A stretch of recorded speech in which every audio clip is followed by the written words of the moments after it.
Well, for my next camping trip, I got all the essentials. I got my work laptop so I can reply to my boss and extend my vacation time. Of course, I got my smartphone so I can play Angry Birds, and my TV so I can watch the soap operas. Now, I need to inflate the rubber ducky, so I got my air inflator as well. So everything is right off of this OUPES Power Station, and in this video, we're going to talk about and take an in-depth look at what this power station is all about. Alright, let's talk about specifications here. So this particular model is a 595.5 watt-hour lithium power station, has the newest lithium technology, the live phosphate for battery technology. So basically what that means is you get 2,000 life cycles of fully charging and discharging. It's not susceptible to fire hazard, so don't worry about this thing catching on fire. And lastly, they're more durable than a traditional lithium system. Now, you will spend a little bit more money getting this type of technology, but I highly recommend it because you want to invest in good batteries so you don't have any risks or having it degrade over time. Okay, so this particular power station has a nice LCD display here, and to turn it on, you just press the little power button down below. I do apologize for all these ports. They kind of convoluted with everything plugged in. But you can see that the AC side is over here. This is your traditional house outlets, and you got a 12-volt socket here. Now, this max output is 13.5 volts, I believe, but they usually put out about 11.9, which is sufficient for running 12-volt devices like CPAP machines. You could also run cigarette adapters and all that stuff. Also, you have 1553 barrel jack connectors. I've done model RC cars and model planes, and sometimes I need to use those to start those devices. And lastly, you got USB Type-C and two Type 3.0 USB fast charging down below. Now, what's interesting about this device is there's different zones which you can turn on and turn off. So for example, if I want to turn off my smartphone, I just press the button and it will stop charging that zone or this device. So very convenient. So if you don't want to have all the ports running, you just turn off the ones that you aren't using to conserve a little bit of power.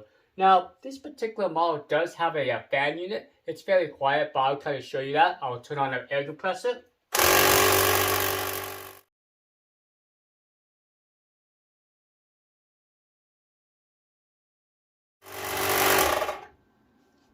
Alright, so you might be able to hear the fan now, and you can see the output right there. So what it does is it takes the device that's drawing the most output and it will display here. But since I have all the outputs on, it's going to do the overall output. Now, this thing has a couple ways of charging it. There's actually several. You can actually do dual charging. So how this system works is, let's say I have a USB Type-C charger. I can actually plug it into here and give about 50 watt hours of charging to here. Plus, I could take the AC adapter, which is included, or the cigarette adapter and get additional 100 watts. So they say you get about up to 160 watt hours of charging. Now, they did ship me a solar panel. It's a 100 watt solar panel, and I did test this outside in like kind of a cloudy area, and I got, about 0.1 watts. Now, in full sunlight, you should get about 40 to 50 watt hours. Now, if you stack the panels, what that means is if you put several 100 watt panels in parallel, you can actually get up to about 112 to 111 watt hours, which is pretty impressive. And lastly, if you add the USB Type-C, which you can use solar or you can use a AC adapter, you can get additional 50 watt hours. So you can theoretically get up to 160 watt hours of charging. Very, very cool. This is very rare on these devices. Usually they only accept one input of charging at a time, or they can't charge as quickly as this guy. Okay, so let's talk about the design here. It's a pretty durable design. I think it weighs pretty heavy. I think it's like, what, 10 pounds? I'll put the actual weight right here. But you don't want to be lugging this around too much. I think it's great for camping, maybe for the office, if you're like, have a job that you travel a lot. Put in the back of a work truck or something, these devices are great. Now, keep in mind that these devices won't run like hydraulic devices. For example, vacuum cleaners, heaters, those draw a lot of power. Even like coffee makers, they can sometimes trip this guy up. But I did test the trip system and it worked pretty well. So don't worry about it. If you do happen to overload the system, it will just give you an error 02 right here. Alright, so one interesting thing is if I rotate this guy, let me go and unplug everything here.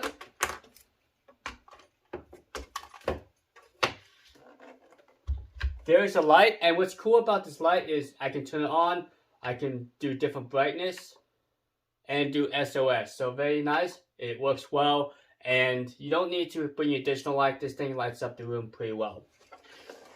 And here's a look at the fan right here. It's fairly quiet. Okay, there's a couple things to note. Now, they state that this is a 595.5 watt-hour power station, but you're not going to get 100% efficiency. Usually you get about 80% of that. So if I do the math right, it comes to about 505 watt-hours.